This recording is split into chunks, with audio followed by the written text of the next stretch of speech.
రేవంత్ రెడ్డి జగ్గారెడ్డి కలిసిపోయారా? రేవంత్ పైన అప్పుడప్పుడు విమర్శలు చేస్తున్నటువంటి జగ్గారెడ్డి నవ్వుతున్నారంటే అర్థం ఏంటి? సంగారెడ్డిలో రేవంత్ రెడ్డి జగ్గారెడ్డిని పొగిడిన తీరులో ఆంతర్యం ఏంటి?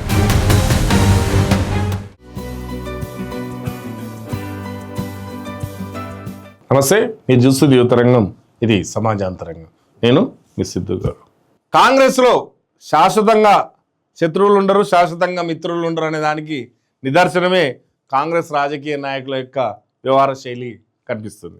నేనుగా చూసినట్లయితే తెలంగాణలో రేవంత్ రెడ్డి సీఎం అయినప్పటి నుంచి కూడా జగ్గారెడ్డి ఎక్కడో ఒకప్పుడు ఎక్కడో ఒక దగ్గర అసంతృప్తిని వ్యక్తం చేస్తూనే విమర్శలు చేసిన సందర్భాలు ఉన్నాయి.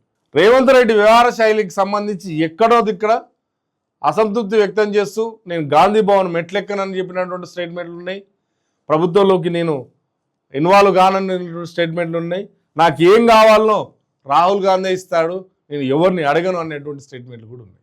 అలాంటిది ఇటీవల సంగారెడ్డిలో జరిగినటువంటి ఒక సమావేశంలో, ప్రభుత్వ కార్యకలాపాలకు సంబంధించినటువంటి ఒక భారీ సమావేశంలో రేవంత్ రెడ్డి జగ్గారెడ్డిని చెట్టెక్కిచ్చాడు, చాలా గొప్పగా పొగిడాడు. జగ్గారెడ్డి వ్యక్తిత్వం గురించి ప్రజలకు చాలా గొప్పగా వివరించాడు. జగ్గారెడ్డికి ఇవ్వాల్సిన పదవి నా చేతిలో లేదు, జగ్గారెడ్డికి నేను పదవి ఇచ్చేటువంటి కాదు, జగ్గారెడ్డికి ఏది కావాలన్నా అక్కడ రాహుల్ గాంధీ ఇస్తాడు, రాహుల్ గాంధీ రాముడైతే జగ్గారెడ్డి హనుమంతుడు, కాబట్టి జగ్గారెడ్డికి నాకంటే మంచి పదవి వస్తుంది అని రేవంత్ రెడ్డి ఇచ్చిన స్టేట్మెంట్లో ఆంతర్యం చూస్తే అది ఎవరికి అర్థం కావట్లేదు. సీఎం కంటే మంచి పదవి అంటే ఇంకే పదవి ఉంటుంది? అంతేకాదు, జగ్గారెడ్డిని అవసరమైతే జగ్గారెడ్డి భార్య నిర్మల గారిని సంగారెడ్డి ఎమ్మెల్యే చేయాలి, జగ్గారెడ్డిని పార్టీలో చాలా పెద్దగా చూడాలి అని చెప్తున్నటువంటి మాటలు చూసి జగ్గారెడ్డిని మీరు ఓడగొట్టిన విధానం మీ దురదృష్టం. జగ్గారెడ్డి లాంటి నాయకుడు ఇంకెక్కడ దొరకడు, జగ్గారెడ్డిని ఓడగొట్టి మీరు తప్పు చేశారు, జగ్గారెడ్డిని గెలిపిస్తే సంగారెడ్డి చాలా అభివృద్ధి చెందేదని చెప్పి ఇలా పొగిడినటువంటి తీరు ఏదైతే ఉందో అన్ని రాజకీయ పార్టీల్లో ఒక చర్చనీయాంశంగా మారింది.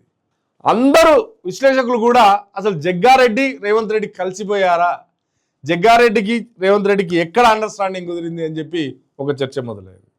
సరే, రాజకీయంగా ఆ ప్రాంత అభివృద్ధికి కానివ్వండి, లేదంటే రాజకీయంగా వర్గ పోరాటాలు లేకుండా, రాజకీయంగా విభేదాలు లేకుండా పక్కకు జరిగి విభేదాలన్నింటినీ పక్కకు పెట్టి కలిసిపోతే అందరికీ మంచిదే.